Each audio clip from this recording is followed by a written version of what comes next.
Green stormwater infrastructure, or GSI, are types of urban greening that take advantage of the natural processes of soils and plants to manage stormwater, and also achieve many environmental and social benefits in the urban landscape.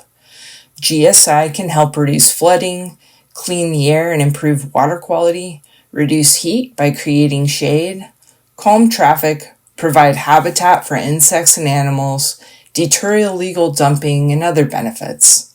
The community's input is absolutely critical to maximize these benefits, and the GSI By and For Communities project is about residents vocalizing what and where they'd want to see GSI in their neighborhoods.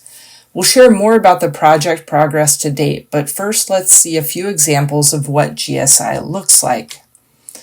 Bioretention rain gardens look like planters that have cuts in their curbs that allow stormwater runoff to flow into the planting area. Bioretention has special soils that can help capture or slow down stormwater and clean it by filtering out pollutants. Bulb-out bioretention units look similar, but they are bump-outs often on street corners, which can help calm traffic and improve pedestrian safety by shortening the length of the crosswalk. Tree wells also look similar, except they also have trees in them, providing shade. So these are all examples of GSI in the public right-of-way.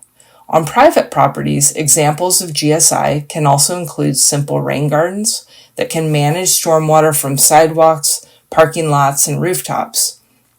Here's one that students built at San Francisco State University.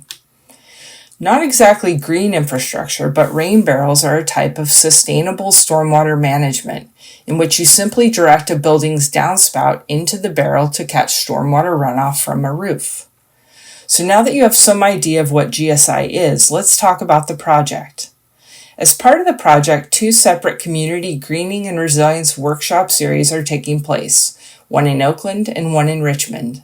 In each series, we are using maps, science tools, and 3D visualizations to evaluate the best solutions for improving or creating new green infrastructure features in the neighborhoods. The Oakland series, led by Hood Planning Group, began in May 2024 and has identified high-priority locations for GSI. That effort is now moving into the implementation phase. The Richmond series, led by Urban Tilth, began in March 2025 and is currently in its engagement phase. During the first Richmond workshop in March 2025, we introduced the concept of GSI, the potential benefits of GSI to improve neighborhood challenges, and tools for assessing where to place GSI. Using large maps, we also collected detailed feedback on specific locations of interest and carefully documented participants' concerns, suggestions, and observations. And we mapped these as valued assets or neighborhood challenges. Key concerns raised by the community include localized flooding, trash buildup, urban heat, and the need for traffic calming. Then in April 2025, we conducted a walking tour to see existing GSI, pedestrian improvement projects, and a visit to the Richmond Greenway. So here's what's ahead in the workshop series. Workshop 2 is on May 31st. We'll dive deeper into site conditions and science analysis to identify high-priority locations for siting GSI. On June 14th, join us for a hands-on community event at the Richmond Greenway. We'll get our hands in the soil, learn about GSI, and put our ideas into action. On July 19th is Workshop 3, a final celebration. We'll share design scenarios in 3D based on community feedback and tools to measure benefits for different solutions. We'll also celebrate community contributions and look ahead to what's next. We hope to see you at each step.